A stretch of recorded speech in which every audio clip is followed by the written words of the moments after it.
can you tell us about any insight into how this decision was made and the complete reverse that he had? Do I need the boxing glove? I've got them on here. But in case Nicho's wants after a war. But basically, it has been a surprise, first to the coaching staff, who did not expect him to change his mind. Secondly, in a way, to the club, who put a lot of pressure to him for him to change his mind for a bunch of reasons. One, because it's continuity of the idea. Number two, it was being hard to have discussions with managers that the first answer that they have is, sorry, I'm not coming. And thirdly, they genuinely feel, and this is mostly Laporta more than Deco, genuinely feel that with Xavi they can still improve. Now, Deco had a dream. It was Luis Enrique. And the message, the feedback that Deco got was that Luis Enrique was willing to come back. But he has a buyout clause. It would have been meant money, negotiated with PSG, and you know Barcelona and PSG don't get on very well. So, again, an impossibility. Now, theory could be that you keep Xavi for another year until the end of next season. And then guess who's running out of contract next summer? Luis Enrique, Pep Guardiola, Mikel Arteta. But in any case, it's about the now. And the now was, and I'm sure we'll deal with these things, that Laporta, Deco, Rafa Juste, the directors who actually take decisions, have decided that it's the best thing to do for Barcelona, that Xavi continues. And Xavi has accepted that that's, he's got renewed energies and he can do it. Guillem, let me get the storyline straight from what you're telling me and something that we were inferring here a couple segments ago. It sounds like when Xavi said he was leaving at the end of the season on January 27th, excuse me, maybe Laporta, Rafa Juste, Deco went out in maybe trying to find managers. And it sounds like they couldn't really find any interested parties. And I guess the best answer to that is, hey, Xavi, why don't you consider staying on board?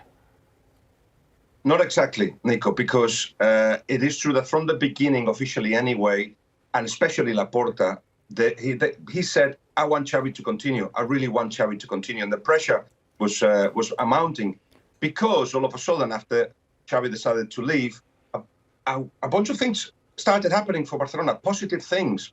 10 wins, 3 draws in the following 13 games.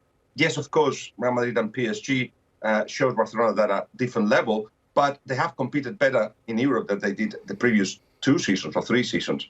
So there was still a genuine interest from Laporta for Xavi to continue. But yes, absolutely, you are in a football club, your manager says he's leaving, and then you start asking questions and organizing meetings.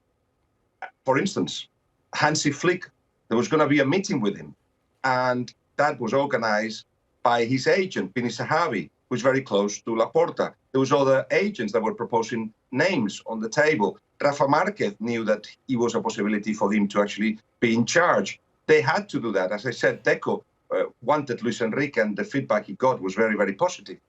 But they never went as far as putting an offer for anyone.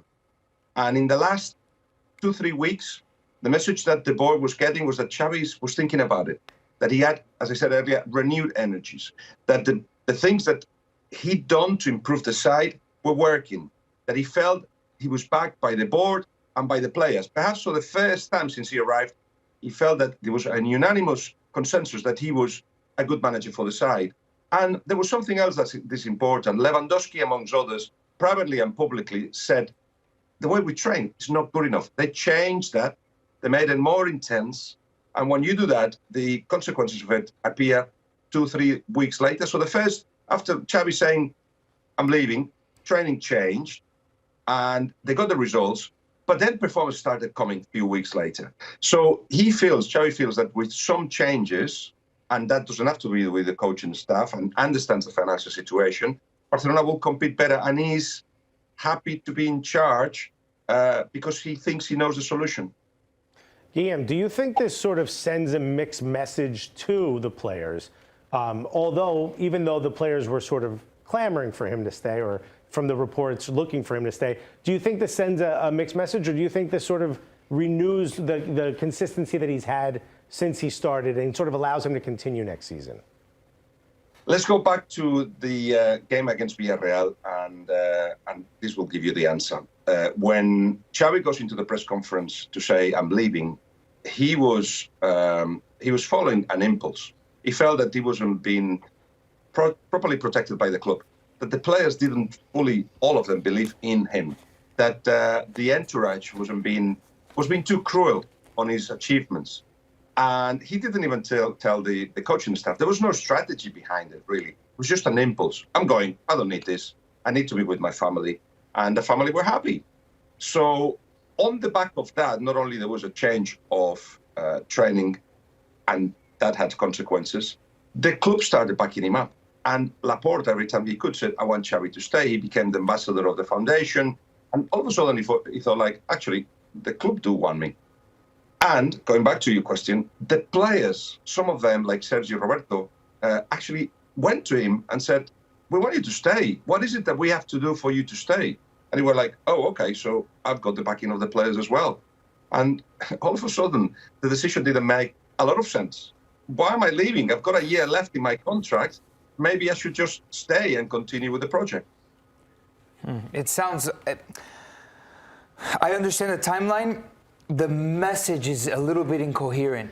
That it's so sudden, Guillem, and I wonder how that decision, how come it happened so suddenly? Because for 4 months in the press conference, every time they would ask him, Xavi, te quedas, isn't this enough for you to stay? Every time it was like, no, I've made my decision. He was very, very, very dry and curt, and he was hell-bent on his decision to not continue at Barca. It feels like all of a sudden the U-turn happened so quickly when he was saying one thing for so long, and then suddenly he's saying something else. I would say it's not sudden, just because in his mind it's been a process that has to do with the things that we're talking about. And even though 2 days ago members of his coaching staff were saying nothing has changed, clearly by the club organizing a meeting first with Deco and then with Juste and with Laporta yesterday, and Xavi being happy about it, and the feedback that Xavi was saying, I can turn this around, suggests that it wasn't sudden. It was sudden to us because we're not in Xavi's head. But one thing that you have to look back, if you want, on press conferences, is that yes, he was very strong on that nothing has changed. A día de hoy, today, a día de hoy, he said it every single time for the last month and a half. A día de hoy, nothing has changed. Today, nothing has changed because he left the door open. And quite clearly, I think another thing has happened, which is very important. Xavi Hernandez wants to be only manager of Fútbol Club Barcelona. If he leaves Barcelona, I'm convinced he will just go on a sabbatical for 2, 3, 4 years until Barcelona needs him again and will come back again. That's what I think he will do. You know, there were rumors about Ajax and other clubs. He's not interested. He just wants to be the Fútbol Club Barcelona manager. But when he came to Barcelona first, he wanted to be the manager of Barcelona 2010. He wanted Barcelona to play that way. And all of a sudden, after he says, I'm leaving, something happened, as well as the fact that the focus was directed to the players and they had to react, and they have reacted in many, many ways. It also happened that he felt free of his own imposition of actually having